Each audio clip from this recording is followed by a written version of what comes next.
ஃப்ரெண்ட்வுட்ஸ் நேயர்களுக்கு வணக்கம். அதாவது ஜெயித்த மமதியில ஆடுவாங்க அப்படின்னு சொல்லுவாங்கல்ல, ஓவரா ஆடாதடா, ராணுவத்தில் அழிஞ்சதோட ஆணவத்தில் அழிஞ்சது தான் அதிகம் அப்படின்ற டைலாக்கெல்லாம் சந்தானத்தின் மூலியமா நம்ம என்ன பண்ணியிருப்போம், கேட்டிருப்போம்.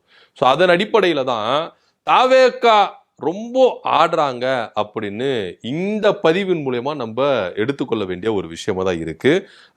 அமைச்சர் ஆதவ் அர்ஜுனா அவர் வந்து பார்த்தீங்கன்னா ஆர்கே நகர்ல நடந்த ஒரு பொதுக்கூட்டத்தில் ஏக்கச்சக்கமான வார்த்தைகளை விட்டுருக்கிறார்.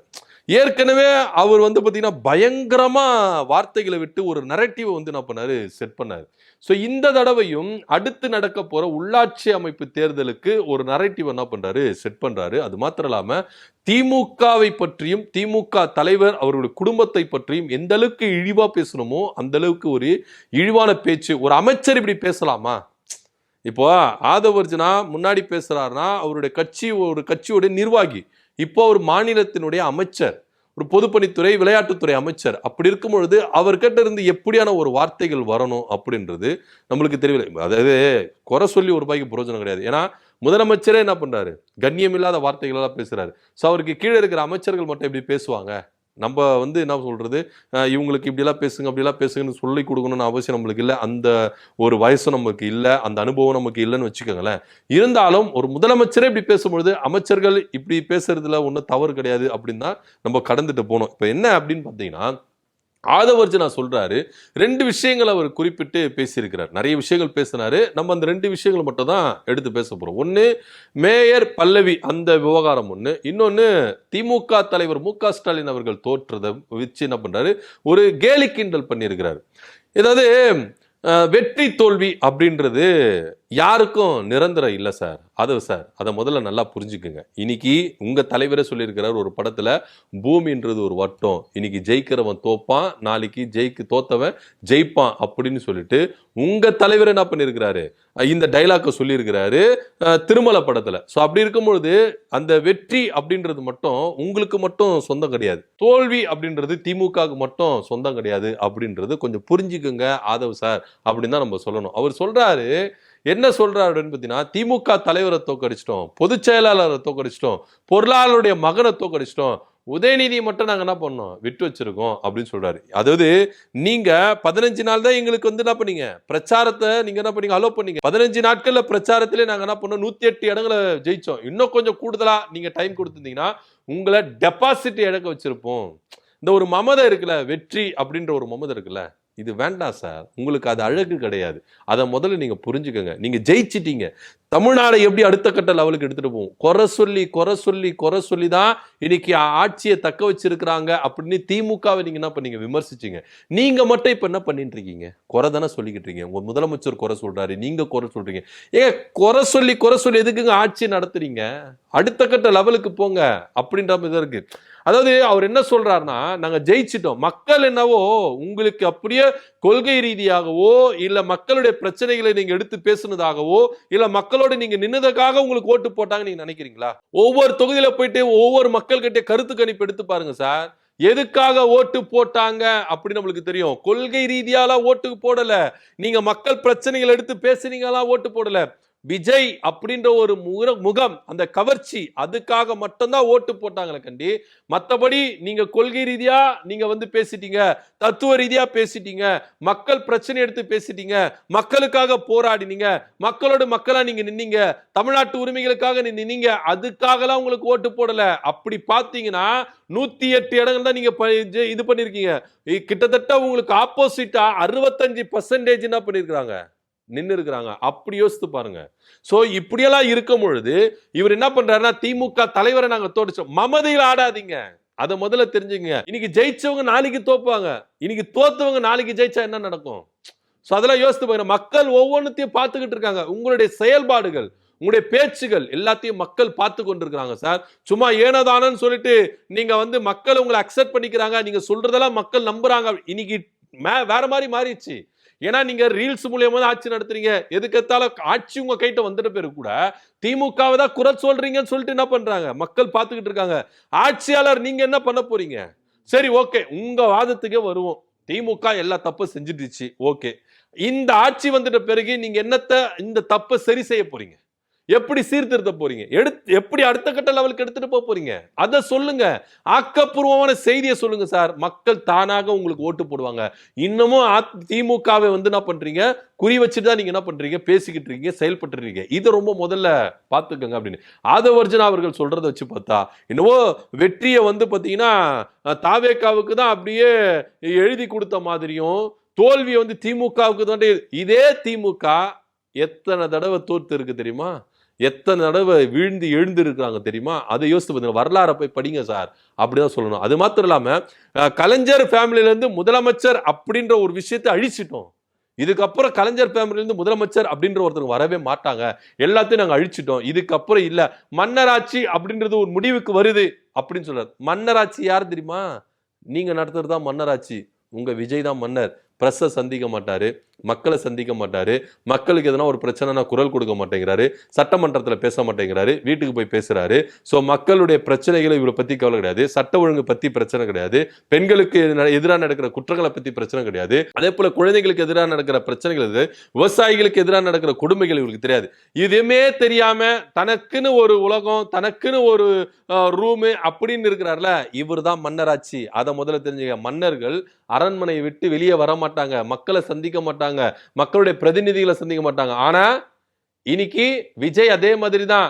மக்களை சந்திக்கிறது இல்ல, மக்களுடைய பிரதிநிதிகளுக்கு கேள்வி கேட்க சொல்றது இல்ல, ஜனநாயக தூணா நான்காம் தூணான பிரஸ்ஸை சந்திக்கிறது இல்ல, எதுவுமே சந்திக்காம தனக்குன்னு ஒரு பாதையை போட்டு செயல்படுறாருல, இதுதான் மன்னராட்சி. மக்கள் பார்த்துக்கிட்டு இருக்காங்க. நீங்க திமுகவை மன்னராட்சின்றீங்க. திமுக மக்களோட மக்களை களத்துல நிக்குது, பிரஸ்ஸை சந்திக்குது, விவசாயிகளை சந்திக்கிறாங்க, மக்களுக்கு சட்ட ஒழுங்கு பிரச்சனையா, பெண்களுக்கு எதிராக குற்றங்கள் நடக்குதா, குழந்தைகளுக்கு எதிராக குற்றங்கள் நடக்குதா, குரல் கொடுக்குறாங்க. நீங்க என்ன குரல் கொடுத்தீங்க? உங்க கிட்ட குரலை எழுப்புனால குரல் வலையை நசுக்கிற அளவுக்கு கேள்வியெல்லாம் கேட்க கூடாதுன்னு உங்க அமைச்சரவையில் இருக்கிற செங்கோட்டையன் அவர்கள் சொல்றாரு. இதுக்கு என்ன பதில் சொல்ல போறீங்க? சோ இவ்வளோ பிரச்சனையும் இவங்க வச்சுட்டு இருக்காங்க. ஆனா இப்பவும் திமுக காரணம், திமுக தோக்கடிச்சிட்டோம் பாத்தீங்களா, மார் தட்டிக்கிறாங்க.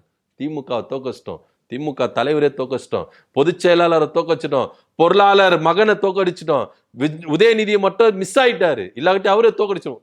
என்னத்தை நீங்க சாதிச்சீங்க? திமுகவை தோக்கடிச்சு என்னத்தை? திமுக தோத்தது இங்க தோல்வியே கிடையாது. முதல்ல அதை தெரிஞ்சுக்கங்க.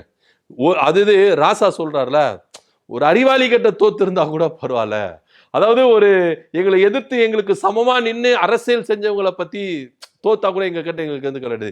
பேசாமையே ஒருத்தர் முதலமைச்சரா இருக்கிறாருங்க, அதுதாங்க எங்களுக்கு சொல்றாருல, இதாங்க நெசம், உண்மையே இதுதான். ஏன்னா நீங்க ஆக்கப்பூர்வமான அரசியல் செஞ்சீங்களா? எதனா ஒரு விஷயங்கள் நீங்க பண்ணீங்களா? கிடையவே கிடையாது. நெரேட்டிவை மட்டும் தான் செட் பண்ணீங்க. சோசியல் மீடியாவில் பரவி பரவி பரவி என்ன பண்ணீங்க, விஷயங்களை போட்டு என்ன பண்ணீங்க, ஒரு நெரேட்டிவை செட் பண்ணீங்க. ஆனா இன்னைக்கு என்னவோ மக்கள் உங்களை அங்கீகரித்த மாதிரியும், மக்கள் ஒரு மனதா உங்களை, அப்படி கிடையாது. மக்கள் உங்களுக்கு என்ன பண்ணியிருக்கிறாங்க, ஒரு வாய்ப்புகளை கொடுத்துருக்குறாங்க. சரி, ஓகே, நம்ம ஓட்டு போடலன்னா என்ன அப்படின்னு ஒவ்வொருத்தரும் நினைச்சுதான் இங்க ஓட்டு மாறி இருக்குது. சோ யாருமே முகம் பார்த்து ஓட்டு போடல. எங்க திருவள்ளூர்ல அடிக்கடிக்கு கரண்ட் கட் ஆகுது, எம்எல்ஏ கிட்ட புகார் கொடுக்க போய் சொன்னா எம்எல்ஏ யாருன்னு தெரியாம நிக்கிறாங்க. அப்போ எம்எல்ஏ யாருன்னு தெரியாம விஜய் அப்படின்ற ஒரே ஒரு ஃபேஸ்க்காக மட்டும் தான் ஓட்டு போட்டுருக்காங்க. சோ உங்களை ஆளை பார்த்துல ஓட்டு போடல. அதை முதல்ல ஞாபகம் வச்சுக்கோங்க. ஏதோ புழுக்கள் அடிச்சது, ஏதோ குழுக்கள் அடிச்சது அப்படின்னு சொல்லுவாங்கல்ல, குழுக்கள் அடிச்சு நீங்க என்ன பண்ணிருக்கீங்க, முதலமைச்சராக இருக்கீங்க, ஆட்சி புரிஞ்சிருக்கீங்க. ஏதோ மக்கள் உங்களை நிதானிச்சு உங்களை சோதித்தறிந்தெல்லாம் ஓட்டு போடல. இதுக்கப்புறம் ஓட்டு போடுவாங்க மக்கள். எல்லாத்தையும் டிவிக்குனா யாரு, ஏடிஎம்கேனா யாரு, திமுகனா யாரு, இது மாதிரி அலசி ஆராய்ஞ்சு என்ன பண்ணுவாங்க, ஓட்டு போடுவாங்க. இந்த மனுஷனை நம்ம வார்டுக்கு கவுன்சிலரா தேர்ந்தெடுத்தா இங்க ஓட்டு நம்மளுக்கு நல்லா கிடைக்குமா அப்படின்றது தான் மக்கள் இனி வரும் தேர்தல்ல சுதாரிச்சு என்ன பண்ணுவாங்க, ஓட்டு போடுவாங்க. இவர் என்ன சொல்றாரு, எங்க எம்எல்ஏவை தோக்கடிச்சிட்டீங்களா, ஒரு மேயராவது நாங்க என்ன பண்ண மாட்டோம். இவர் சொல்றாரு, எங்க எம்எல்ஏவை அவமதிச்சிட்டீங்களா, மேயர்ல நாங்க கைய வைக்கிறோம்பா, அடுத்த மேயர் நாங்க தான். இப்ப கொண்டு வந்துட்டாரா, ஏதோ ஒரு லிங்க் பண்றாரு பாத்தீங்களா. அங்க நடந்தது 2 பேருக்கு நடந்த யூக பிரச்சனை, அது அங்கேயே முடிஞ்சு போயிருச்சு. ஆனா இதை எங்க லிங்க் பண்றாருன்னா, உள்ளாட்சி அமைப்பு தேர்தலில் லிங்க் பண்றாரு. எம்எல்ஏவை அவமானப்படுத்தினதுனால நாங்க மேயர் வருவோம், அப்படின்றாரு. எந்த ஒரு அளவுக்கு கர்வமா பேசுறாரு, எந்த அளவுக்கு இந்த மாதிரி ஒரு மமதையில பேசுறாரு. ஒரு அமைச்சர் இப்படி பேசலாமா? கேள்வி இருக்குல்ல. ஏங்க இது வந்து அவங்க 2 பேருக்கு நடந்த ஒரு ஈகோ கிளாஷ். மேயரா, எம்எல்ஏவா அப்படின்ற ஈகோ கிளாஷ். இத்தனைக்கும் பல்லவி அவர்கள் எந்த அளவுக்கு வேணும்ட்டுக்குனே செஞ்ச காரியத்தை உங்களால சொல்ல முடியுமா? நீங்க நியாயமா அரசியல் செய்யறேன், நாங்க எல்லாத்திலும் கரெக்டா இருக்கிறோம் சொல்றீங்களே, பல்லவி செஞ்ச தப்ப சொல்ல வேண்டியதுதானே? ஏன் சொல்ல மாட்டீங்க? ஊரே பார்த்துச்சுங்க எம்எல்ஏ பல்லவி வந்து செய்த விஷயத்த. அவங்க தான் வந்து என்ன பண்றாங்க, கட் பண்றாங்க, ரிப்பனை கட் பண்றாங்க. ஃபர்ஸ்ட் அவங்க தான் வந்து கட் பண்றாங்க. சோ பிரச்சனைக்கு ஆரம்பமே எம்எல்ஏ பல்லவி அவர்கள் தான். அதையா பேச மாட்டேன்றீங்க? ஒத்துக்கங்களேன். ஏங்க 2 பேர் மேல தப்பு இருக்குங்க. எம்எல்ஏ பல்லவி மேல தப்பு இருக்கு, மேயர் பிரியா மேல தப்பு இருக்கு. ஏன் ஒத்துக்க மாட்டீங்க? ஒருத்தரையே எதுக்கு நீங்க சாடுறீங்க? அப்ப நீங்க ஒரு பொய் பிரச்சாரத்தை நீங்க என்ன பண்றீங்க? இங்க கட்டவிழ்க்கிறீங்களா? உங்க எம்எல்ஏ செஞ்ச தப்ப இவ்வளவு ஏங்க? ஒரு சேலம் மேற்கு தொகுதியில ஜெயிச்சார்ல லட்சுமணன் 2000 ரூபாய் கொடுத்து என்ன பண்ணிருக்கிறாரு? எம்எல்ஏவா இருக்கிறாரு. ஓட்டுக்கு காசு கொடுத்து இருக்கிறாரு. ஆனா அத வந்து பக்கத்து தொகுதியில இருக்கிற ஓமலூர் தொகுதி வேட்பாளரே ஒத்துக்கிட்டு இருக்காரு. உங்களால ஆக்ஷன் எடுக்க முடியுமா? நியாயமான அரசியல் செய்றீங்களா? நேர்மையான அரசியல் செய்றீங்களா? ஆக்ஷன் எடுக்க முடியுமா? அந்த எம்எல்ஏ லட்சுமணனை ராஜினாமா பண்ண செய்ய முடியுமா? முடியாது. ஏன்னா இவங்களுக்கு சுயநலவாதி அரசியல். பேச்சு மட்டும்தான், செயல்ல ஒண்ணுமே கிடையாது அப்படின்றதான் வெட்ட வெளிச்சமா தெரியுது. இன்னைக்கு ஜெயிச்சிட்டோம், மக்கள் நம்மள கொண்டு வந்துட்டாங்க. மக்கள் எதுக்கு கொண்டு வந்தாங்க? திமுக செஞ்சதையும் அதிமுக செஞ்சதையும் நீங்க செய்யக்கூடாதுன்ற ஒரு மாற்றுக்காக தான் கொண்டு வந்தீங்க. ஆனா இன்னைக்கு என்ன செய்றீங்க? இவங்க செய்ததை விட அதிகமா என்ன பண்றீங்க? நீங்க செய்றீங்க. அதுதான் ஒரு பிரச்சனையே. திமுக எந்த அளவுக்கு மக்களுக்கு நலத்திட்டங்களை கொண்டு வந்தாங்க, எந்த அளவுக்கு கல்வி தரத்தையும் அதே போல பொருளாதாரத்தையும் எந்த அளவுக்கு உயர்த்தினாங்க, சுகாதாரத்துறை எந்த அளவுக்கு உயர்த்தினாங்க, வேலை வாய்ப்புகள் எந்த அளவுக்கு உயர்த்தினாங்க, எவ்வளவு விஷயங்கள் செஞ்சாங்க. எல்லா திட்டங்களையும் இங்க கட்டமைப்புகளை கொண்டு வந்தாங்க. இன்னைக்கு தாவேக்கு என்ன கொண்டு வந்தது? தாவேக்கு என்ன செஞ்சது? அத முதல்ல பட்டியலிடுங்க ஐயா. அதை விட்டுட்டு இங்க எம்எல்ஏவை நீங்க என்ன பண்ணீங்க? அவமானப்படுத்திட்டீங்க. அடுத்த மேயரே இருக்கக்கூடாது. சென்னையில திமுக மேயரே இருக்கக்கூடாது. இது மட்டும் இந்த தாவேக்கா தான் மேயரா இருக்கணும். இங்கே போட்டாரா, ரூட்டு போட்டாரா? உள்ளாட்சி அமைப்பு தேர்தலுக்கு ஒரு நரேட்டிவ் செட் பண்ணிட்டாரா? நாங்க ஜெயிச்சிட்டோம், திமுக தலைவரை தோக்கடிச்சிட்டோம், பொதுச் செயலாளரை தோக்கடிச்சிட்டோம். தோல்வி தோல்வி தோல்வின்னு திமுக பார்க்காத தோல்வியே கிடையாது சார். அதை முதல்ல தெரிஞ்சுக்க. அவங்க பார்க்காத வெற்றியும் கிடையாது. இன்னைக்கு தோத்துட்டாங்க அப்படின்னு வெற்றி அடைஞ்ச ஒரு மமதியில நீங்க பேசுறீங்களா? இதே தோல்வி நாளைக்கு உங்களுக்கு வந்தா என்ன பேசுவீங்க? எப்படி பேசுவீங்க? கொஞ்சம் நினைச்சு பார்க்கணும். மக்கள் உங்களை வந்து ஒரு இடத்துக்கு கொண்டு வந்து வச்சிருக்கிறாங்கன்னா அந்த இடத்துக்கு நீங்க எப்படி இருக்கணுமோ அப்படி பேசணும். ஏதோ ஜெயிச்சிட்டோம் அப்படின்றதுக்காக திமுக தோல்வி அடைஞ்சிருச்சு, திமுக தலைவர் தோல்வி அடைஞ்சுன்னா இந்த மாதிரி ஒரு ஏளனம் பேசக்கூடாது, கிண்டல் பேசக்கூடாது.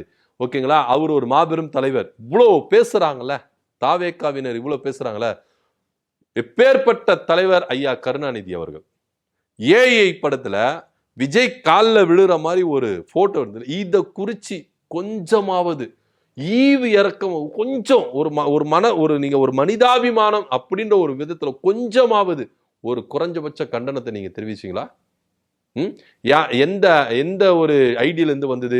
இந்த மாதிரி புகைப்படங்கள்லாம் வெளியிடக்கூடாது. தமிழக வெற்றி கழகத்துல விஜய் அவர்கள் கருணாநிதி அவர்கள் எந்த அளவுக்கு ஒரு இடத்துல வச்சு பார்க்கறாரு, இது மாதிரிலாம் செயல்படக்கூடாது, அந்த ஐடியை கண்டுபிடிச்சு ஆக்ஷன் எடுத்தீங்களா? எதனா பண்ணீங்களா? கிடையவே கிடையாது. வாயை மூடிட்டு கம்முன்னு தான் இருக்கீங்க. அப்பேற்பட்ட தலைவர் விஜய் காலில் விழணுமா? விஜய் யாரு, கருணாநிதி யாரு? யோசிச்சு பார்க்கணும். எந்த அளவுக்கு ஒரு கீழ்த்தனமான அரசியலை தாவேக்கா அப்படின்றது முன்னெடுத்துட்டு இருக்கு. ஆனா இவங்களுக்கு மேடைக்கு மேடை தான் பேசுவாங்களே கண்டி, மக்கள் மன்றத்துல வந்து பேச மாட்டாங்க. அதே போல பிரஸுக்கு முன்னாடி வந்து பேச மாட்டாங்க. கேட்ட கேள்விக்கு இவங்கள்ட்ட பதில் வராது. அதை தப்பிச்சு ஓடுறதான் பார்ப்பாங்க. இந்த மாதிரி செயல்படுறது. திமுக தலைவரை தோக்கடிச்சிட்டோம், திமுக பொதுச் செயலாளரை தோக்கடிச்சிட்டோம், பொருளாளர் மகனை தோக்கடிச்சிட்டோம், உதயநிதியை தோக்கடிப்போம், அடுத்து மேயர்ல நாங்க என்ன பண்ணுவோம், வருவோம், எல்லாத்தையும் நாங்க ஆக்குபேட் பண்ணுவோம் இப்படின்னு ஒரு வெற்றியின் மமதையில ஒரு அமைச்சர் இப்படி பேசிட்டு இருக்காரு.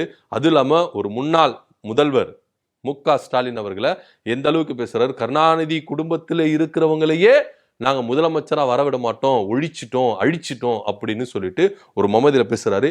இந்த பேச்சுக்கு உங்க கருத்து என்ன அப்படின்னு கீழே கமெண்ட் பண்ணுங்க. நன்றி.